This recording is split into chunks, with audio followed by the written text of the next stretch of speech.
Hello, my name is Mel, and this presentation introduces the motherboard, the central component that's in every computer. We'll explore its role, parts, communication functions, types, and maintenance in simple terms to help you understand while it's essential for your computer's operation. And this is just a basic, so if you're more advanced, feel free to not watch this video. We will cover what a motherboard is, the main parts connected to it, how it facilitates communication, the types and uses, where it's located, how it looks, common devices connected, and how to keep it safe, upgrading tips, fun facts, and finally, summarize its importance. The following section will clarify what a motherboard is in a computer, its role in the computer, why it's referenced as the motherboard, providing a simple foundation to understand its significance and how a computer operates. The motherboard is the main circuit board inside a computer that holds and connects all essential parts. Think of it as a computer's central hub where everything comes together. The motherboard's role is to allow communication between the processor, or known as the CPU, Central Processing Unit, memory, or RAM sometimes, storage, sometimes SSD or HDD, and I'm going to explain this in other videos, and other components, ensuring they work together smoothly to perform tasks. It's called the motherboard because it acts like a parent that connects and supports all parts of the computer, coordinating the entire system. So it coordinates data flow, okay, and communication between hardware. Okay, so bringing the system so-called to life. Not that it's living, but it makes the system go, okay? Here we explore the main components: the processor or CPU, memory, which is RAM, random access memory, storage devices like hard drives or HDD, and SSD, which is solid state drives, all crucial for computer function. And you also could put it in GPU, graphics processor unit, and other things as well. A fan to cool things down, and many other parts, okay? The processor or CPU plugs into the motherboard and accesses a computer's brain, processing instructions and managing tasks effectively and efficiently. Right? RAM chips connect to the motherboard to provide short-term memory, allowing quick access to data the computer is currently working on. And this memory is not permanent. So when you turn the computer off, any stuff that was in the RAM will be gone. So for permanent storage, you look at hard drives, solid state drives, drives in the cloud, network attached storage, and things like that, okay? Hard drives and solid state drives or SSDs connect via the motherboard to store your files and software permanently, providing essential data storage for the system. The following section explains how the motherboard serves as pathways for information or data, allowing signals to travel between components and what occurs without it. The motherboard has circuits like roads that carry data between parts, enabling quick and organized communication inside the computer. And you notice it's actually usually copper or some other type of material, sometimes gold, that helps data which is transmitted, okay? Signals move through electrical pathways on the motherboard, allowing components like the CPU and memory to exchange information instantly. Without a motherboard, the components cannot connect or communicate, making the computer unable to function at all. We'll look at different sizes and types and motherboards designed for desktops, laptops, and other devices, helping you to understand how to choose the right one. Motherboards come in various sizes such as the ATX, which are big, micro ATX medium, and mini ATX small, suitable for different computer builds and space requirements. And it's going to depend on what you need and what you're going to do with it too, and what sort of software and applications you're going to end up running on your computer. And many CPUs, as we have what's called multi-cores, have more than one core. And you'd want at least 4 cores. I'd go 8 or 16 personally, and some have multiple processors too, depending on the system. Desktop motherboards differ from those in laptops or tablets designed to fit specific hardware and portability needs. Selecting a motherboard depends on the type of computer you want, the features you need, and compatibility with other parts like the CPU and memory. And that's important, okay? The following section describes where the motherboard is located inside your computer and what its appearance and colourful parts look like. The motherboard is usually mounted inside the computer case, attached to the frame and accessible through the side panel or the top of the computer sometimes, depending on the case, okay? And it's important, please be careful. Make sure if you are going to play around the motherboard, you have properly shut down your computer, the power is off and is disconnected from the computer. It might pay to wear special electrostatic gloves to avoid 1, pricking your fingers on the motherboard, but 2, frying any chips, because it doesn't take much to fry the chips, okay?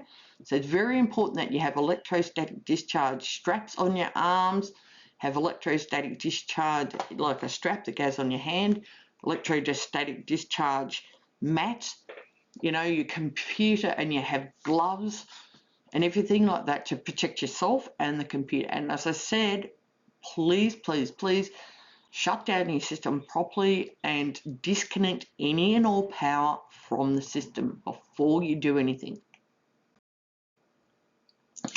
A motherboard is large, flat board filled with circuit slots and connectors in various colours, resembling a complex and organised city map. And a lot of the slots are going to be for memories and other things. And you want a motherboard that can have at least, I would gonna say 32 gigabytes, but I'm going to say that's even too small these days, 64 gigabyte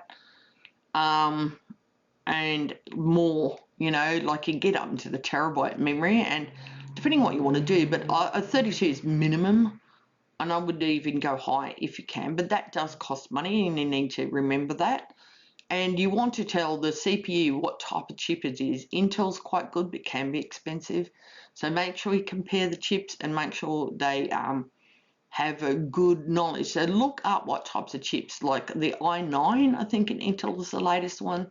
So that might be, but that can be expensive too. So this is going to depend on what you want to do, how much money you've got, and all that sort of stuff. And it might pay to get someone to put your computer together for you, like to have a custom built or buy a computer from a store that's already built. That will do most of what you want, and most computers like built in companies will do what you want it to do. Motherboards have many colourful slots and ports for attaching components and peripherals, such as I said, RAM, which is memory, CPU sockets, and USB connectors, which is important too, because USB can be used for all sorts of things. Mouse, keyboard, although you can use Bluetooth for those. Can be an issue with that. It could be also like Wi-Fi, network cards, anything like that that might need to come in there as well. All right.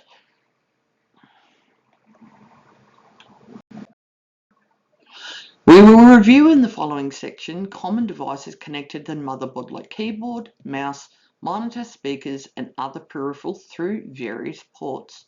And this is important, okay? Keyboards and mouse can be connected via USB or other ports on the motherboard, allowing user input control of the computer. I said USB is one option. Bluetooth is another. There's other options as well. All right, like you might want printers. You're going to want a monitor, and you're going to probably want other things as well on that can access. Okay, speakers, microphone, webcam, stuff like that. All right. Monitors and speakers connect to the motherboard or graphics components to provide visual display and sound output for the user. Motherboards support many devices like printers, external drives, USB gadgets, expanding the computer's functionality. Okay. The following section covers how to protect the motherboard from damage due to heat, dust, spills, power issues, and fluid or water to ensure reliable performance. Now, it is important that anything you have that is electronic, like computers, laptops, tablets, phones, even your microwaves, your printers, anything like that, they've got electricity in them and they do not mix well with water. Okay, so that is a big no-no. Keep any fluids away from electronics and any other electrical products, all right? Heat can and will damage the motherboard and components, so cooling systems like fans and heat sinks are essential to help keep the system stable.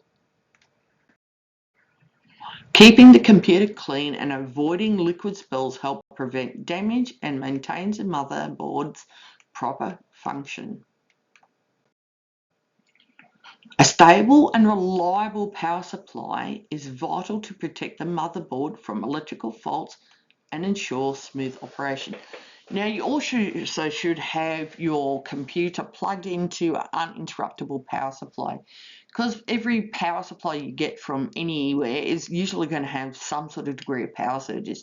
Now, good power supplies in a computer will protect somewhat, but you should also have it plugged into a switch that will trip, like a power board or something else, like a protected electricity system will trip if there's like dirty power or brown power.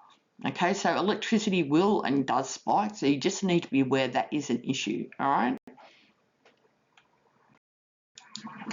Learn when and why you might need to upgrade or replace your motherboard and get an overview of basic replacement steps. Upgrading to newer features fixing damage or improving performance are common reasons to replace a motherboard. And look, the lifetime of any computers these days, before they sort of become debunked and not really able to run newer operating systems and newer software applications, is at best 5 years. So you got to just remember, like, upgrading obviously will improve performance and allow newer features and software. But that all does come with a cost, so you need to sort of maybe keep that in your budgeting plan. And computers, like anything older than 10 years, really I would not be using, because that's at that point you, depending on software that's probably no longer supported or got massive issues in it anyway. All right.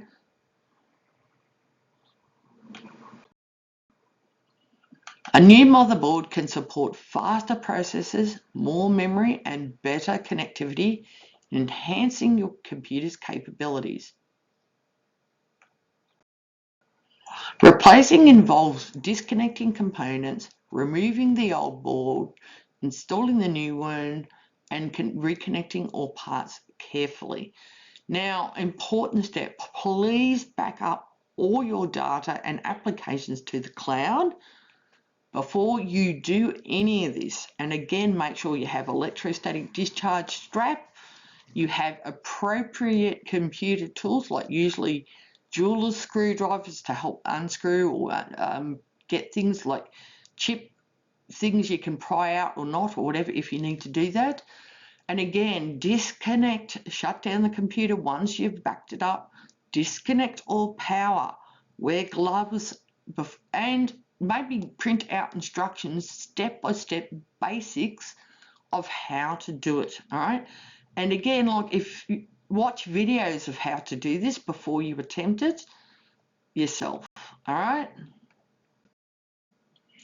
The following section shares interesting facts about motherboards, comparisons to familiar things and how they evolved over time. Many devices beyond computers like game consoles, smart gadgets, use motherboards as their central control boards, which is true. Okay, everything will have a motherboard of some description. Tablets, your phone, they'll have like little circuit boards that operate as a motherboard. A motherboard can be thought of like a city map with roads representing data pathways connecting various neighborhoods or components. Motherboards have evolved to be smaller, faster, more powerful, reflecting advances in technology and computing needs. So, to conclude, we recap motherboard's role as computers' meeting place and why understanding helps you appreciate how the computers work. The motherboard connects and allows communication between all computer parts, making sure everything works together seamlessly. It acts as a central hub, all right? Components gather and coordinate much like a meeting place in a community. Knowing about the motherboard helps users make better decisions when buying, upgrading, or caring for their computers. The motherboard is truly the heart of every computer. Understanding its function and care empowers you to use the technology more confidently and effectively. And it understands what you're doing and how it works, okay? Thank you for your time.